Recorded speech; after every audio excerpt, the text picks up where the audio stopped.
ঠাকুরনগরের বিনাপানি দেবীর ঘরের দখল নিয়ে যেদিন শান্তনু ঠাকুর ও মমতাবালা ঠাকুরের দ্বন্দ্ব চরমে পৌঁছল, সেদিনই বিস্ফোরক দাবি করলেন কেন্দ্রীয় জাহাজ প্রতিমন্ত্রী ও বনগাঁর বিজেপি প্রার্থী শান্তনু ঠাকুর।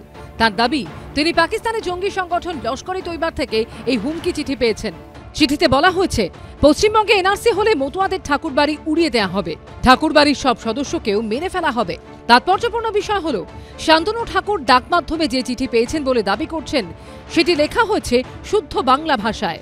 পাকিস্তানের জঙ্গি সংগঠনের নাম করে পাঠানো এই চিঠিতে বিজেপি প্রার্থীকে পূর্ণ সম্মানও জানানো হয়েছে। চিঠিতে লস্কর-ই তৈবা আবার শান্তনু ঠাকুরকে প্রশ্ন করেছে, লস্কর-ই তৈবাকে চেনেন তো?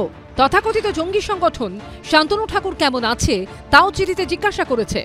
সিএ এনআরসি নিয়ে আমি বাড়াবাড়ি করলে ঠাকুর বাড়িকে উড়িয়ে দেওয়া হবে, আমার সমস্ত পরিবারকে শেষ করে দেওয়া হবে, এই থ্রেট এসছে।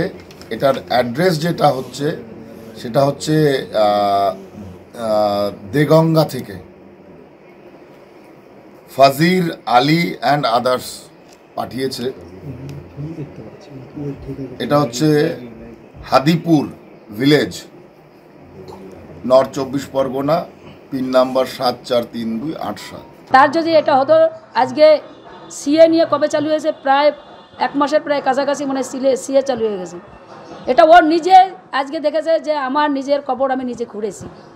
ইলেকশন এখন তার জন্য সিম্পেথি ভোট নেওয়ার জন্য আজকে এই কাজ আমি মনে করি 100% শান্তনু ঠাকুর তার লোক দিয়ে এটা করিয়েছে।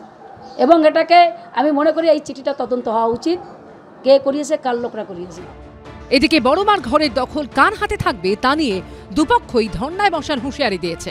সমীরণ পালের রিপোর্ট, এবিপি আনন্দ, উত্তর 24 পরগনা।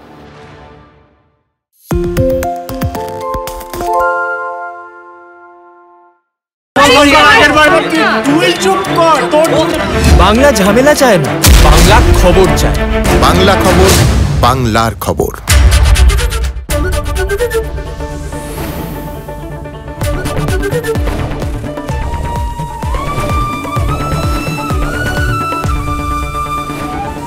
এবিপি আনন্দ, এগিয়ে থাকে, এগিয়ে রাখে। সত্য অন্তহীন, সত্যের খোঁজও তাই, সত্য সন্ধানে তাই আমরা অক্লান্ত, অকুতভয়। এবিপি আনন্দ নতুন ভাবনার প্রতীক, যা মনে মুক্ত, তথ্যে যুক্ত এবং যাবতীয় সীমানার বাঁধন থেকে মুক্ত। সীমা না শব্দটির মধ্যে লুকিয়ে আছে মানা শব্দটি, যেন চোখ রাঙানি এক অদৃশ্য বেড়াজাল, যা আটকে রাখে আমাদের এক ছোট্ট গণ্ডির মধ্যে। একমাত্র সঠিক খবরই গড়ে তুলবে এক মুক্ত সমাজ। সেই জগৎ গড়ার লক্ষ্যে কোনো সীমানার ঠুকুটি আমরা মানব না। এবিপি আনন্দ, এগিয়ে থাকে, এগিয়ে রাখে।